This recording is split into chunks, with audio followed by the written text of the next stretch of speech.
Hey guys, listen, this is Bo back in the house again, man. Listen, we always look for the stories that are always out there, things developing all the time and cutting edge. I'm telling you, when I was in Raleigh, North Carolina for over 10 years, I was drawn to the rodeo. I used to go to as much as possible, and being in the radio station, we used to give free tickets. Now, we got one of the coaches of those type of setups in the rodeo.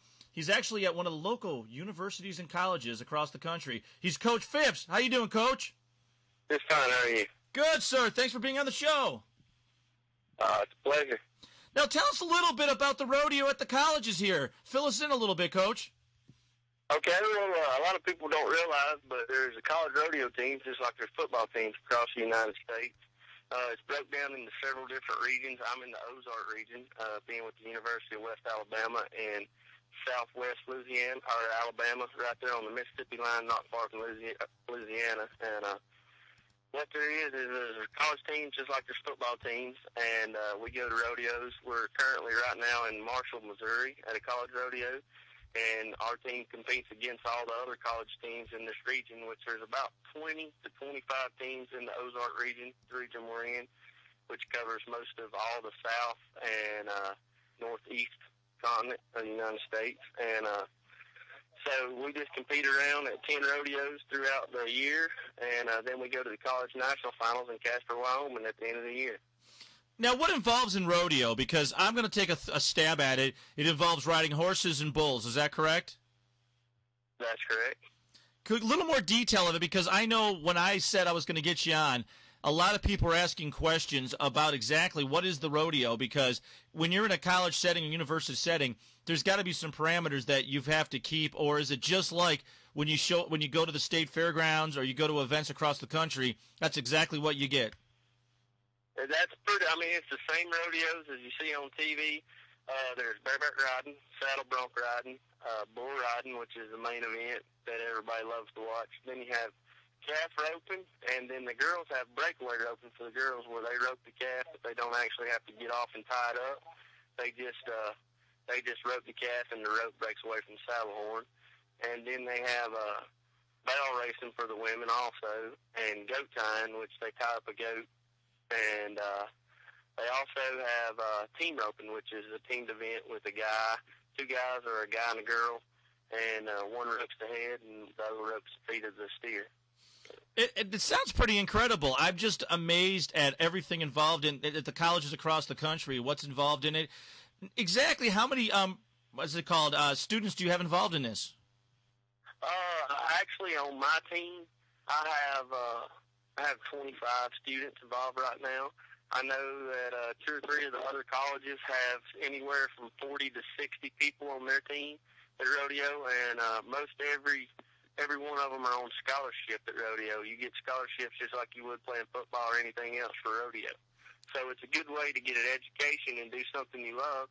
That's actually how I got through school. I had a full scholarship to the University of Tennessee Martin, and I got an education in agriculture, and I also got to do what I love, rodeo, and it put me through college and got me an education. Now, the interesting about rodeos is that, and I don't see very heavy cowboys and cowgirls out there. They look like they're all in shape, unlike football players, which on Bo's show we always get lots of football players on. But in the rodeo, you guys look like you're pretty in shape all the time.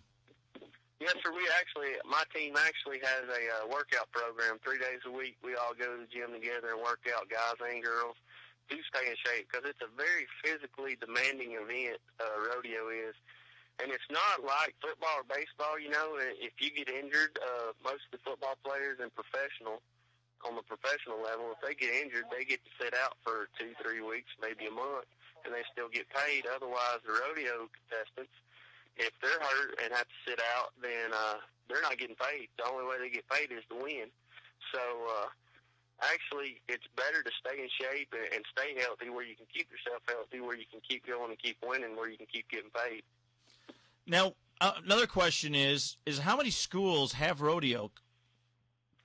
Oh, I'm not sure the exact number. This is my first year into the coaching deal, but I'd say there's probably anywhere from 150 to 200 colleges across the United States that have a rodeo program at it. And A lot of them are in Texas and Oklahoma and places like that. Alabama, Tennessee. Yes, sir. Wow.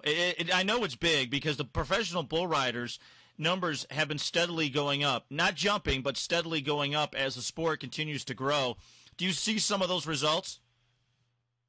Yes, sir. Yes, sir. And there's many of the professional bull riders that are on TV today, and many of the rodeo athletes on TV today that grew up through the college ranks and come through college rodeo, and that's how they got to start. They used college to get an education because, you're not going to – rodeo's pretty physically demanding and tough on the body, and you're not going to be able to do it forever. So they want to get an education first, and they get their education, and they go on and compete professionally and do pretty well for themselves. And then they have something to fall back on when they get done rodeoing. Yeah, it's pretty interesting that in rodeo, it's the love of the sport that drives most of them because you're not going to be a multi-millionaire like you are in the NBA and football. You can make a good living at it, but only for, maybe 10 years? Oh, yes, sir. I'd say 10, 15 years is the maximum, And the time events where you're roping so much, it's not so demanding on your body. And you can rodeo for a long time doing that. You can rodeo from anywhere 25, 30 years roping.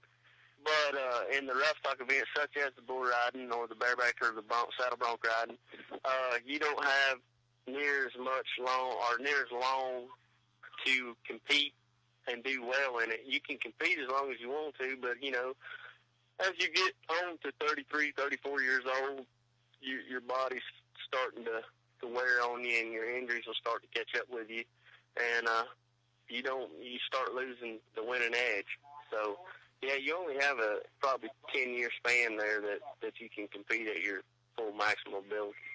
No, I just think it's incredible what you guys go through. The other thing is, I'm sure that the one thing I find very interesting is they always come across that the bulls are these snot-nosed, rampaging monsters. But when I was working in radio, I saw one of the handlers walk right up to the guy, pet the big old boy in the head, tell him a good boy, and told him to go away. And, I couldn't believe that some of these bulls that come out of the gate and they're just snot flying, trying to get that guy off. But when the guy falls off, they go right back in and they get patted on the butt and they're all proud. Tell me a little bit about that because a lot of people don't realize some of the bulls. They always hear the image of these savage monsters, and then you get behind closed doors, you get to see some of the stuff go on. It's pretty amazing. That's exactly right. That's the one thing about rodeo that's so misunderstood from that person from the outside looking in is that they think it's cruel to these animals, and it's not at all. These bulls are probably the most well taken care of animal athletes that there is. Horses the same way. They do it because they love to do it. They don't do it because they're made to do it in any way whatsoever. They get to work for 16 seconds at the most on the weekend, and then they eat every day better than any animal can imagine what they get to eat. They get fed as much as they want to. They get pampered and baby. There's animals. There's two bulls that was sold this year for $1 million. Two bulls for $1 million. So you can't tell me that these suckers aren't well thought of and well took care of. To pay $1 million for two bulls, that's kind of amazing. Yeah, what's interesting is, seriously, the handler, I'm not sure what the proper term is because I'm still learning about the rodeo. Obviously, with this first phone call, I probably pretty much sound like I'm very stupid, but that's kind of the reason why we got a coach on the show and a professional to talk about it and help educate us along the way. But it's really amazing to watch these these handlers go right up to the bulls and pet them right on the head. It just amazes me that those animals can identify who the caregivers are, have no issues. A guy slaps a saddle on, and it's game time. It's almost like watching a football player get ready to go hit somebody. Oh, that's exactly right. You've heard the saying, don't bite the hand that feeds you, and a lot of these animals, they realize, they're around guys that handle them every day, and they're around them. They don't even know their voice. Like a guy can walk up to them. If a bull and one bull starts a fight with another bull, a guy can walk up and holler at them,